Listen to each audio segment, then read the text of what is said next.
SBI বেংকৰ ফালৰ পৰা মুকলি হৈ আহিছে এটা স্কলাৰশ্বিপ। এই স্কলাৰশ্বিপটো তোমালোকে যদি আবেদন কৰা তেতিয়াহ'লে তোমালোকে লাভ কৰিবা ষ্টাডি বাবে এটা লেপটপ আৰু তোমালোকে স্কলাৰশ্বিপৰ এমাউণ্ট লাভ কৰিবা। চ' এইটো কেনেকৈ তোমালোকে আবেদন কৰিবা, কি কি ডকুমেণ্টৰ প্ৰয়োজন হ'ব, সকলোবোৰ তথ্য আজি এই ভিডিঅ'টোৰ জৰিয়তে মই তোমালোকক জনাই দিম। চ' ভিডিঅ'টো শেষলৈকে চাই থাকিবা।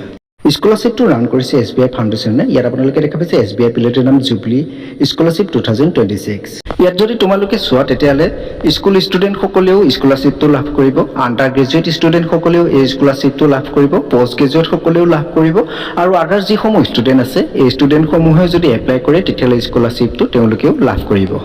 এই স্কলাৰশ্বিপটো অপেনিং ডেট হৈছে 22 জুলাই 2026 আৰু ইয়াৰ লাষ্ট ডেট হৈছে 4 ছেপ্টেম্বৰ 2026। চ' 4 ছেপ্টেম্বৰ আগতে তোমালোকে স্কলাৰশ্বিপটো এপ্লাই কৰি ল'বলৈ পাৰিবা আৰু এপ্লাই মোড হৈছে অনলাইন। এই স্কলাৰশ্বিপটো এপ্লাই কৰিবলৈ তোমালোকক কেইখনমান ডকুমেণ্টৰ প্ৰয়োজন হ'ব। চ' ডকুমেণ্ট কেইখন হৈছে একাডেমিক ৰেকৰ্ড। চ' একাডেমিক ৰেকৰ্ডৰ ভিতৰত তোমালোকৰ ক্লাছ 10 বা ক্লাছ 12ৰ যি মাৰ্কশ্বিট হয় মাৰ্কশ্বিটখন প্ৰয়োজন হ'ব। ইয়াৰ পিছত দেখা পাইছে identity proof. So' identity proof হিচাপে তোমালোকৰ Aadhaar card, voter ID, PAN card ব্যৱহাৰ কৰিব পাৰিবা।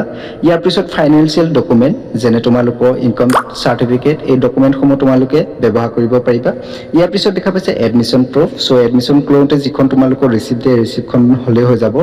Personal document, Aadhaar card, PAN card, caste certificate, এই ডকুমেণ্টখিনি প্ৰয়োজন হ'ব। ইয়াৰ পিছত এডিশ্যনেল ডকুমেণ্ট যদি থাকে তেতিয়াহ'লে তোমালোকে এডিশ্যনেল ডকুমেণ্টসমূহ আপলোড কৰি ল'বলৈ পাৰিবা।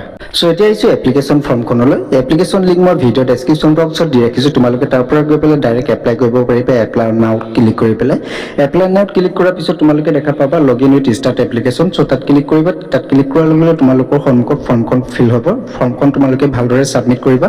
ফৰ্মখন ছাবমিট কৰাৰ পিছত তোমালোকে ডকুমেণ্ট আপলোড কৰিব লাগিব। ডকুমেণ্ট আপলোড কৰাৰ পিছত তোমালোকৰ ডিটেইলছখিনি ৰিভিউ কৰিবলৈ আহিব। চ' ডিটেইলছখিনি তোমালোকে এবাৰ ভালদৰে ৰিভিউ কৰিবা। ৰিভিউ কৰাৰ পিছত তোমালোকে ছাবমিট কৰিবা।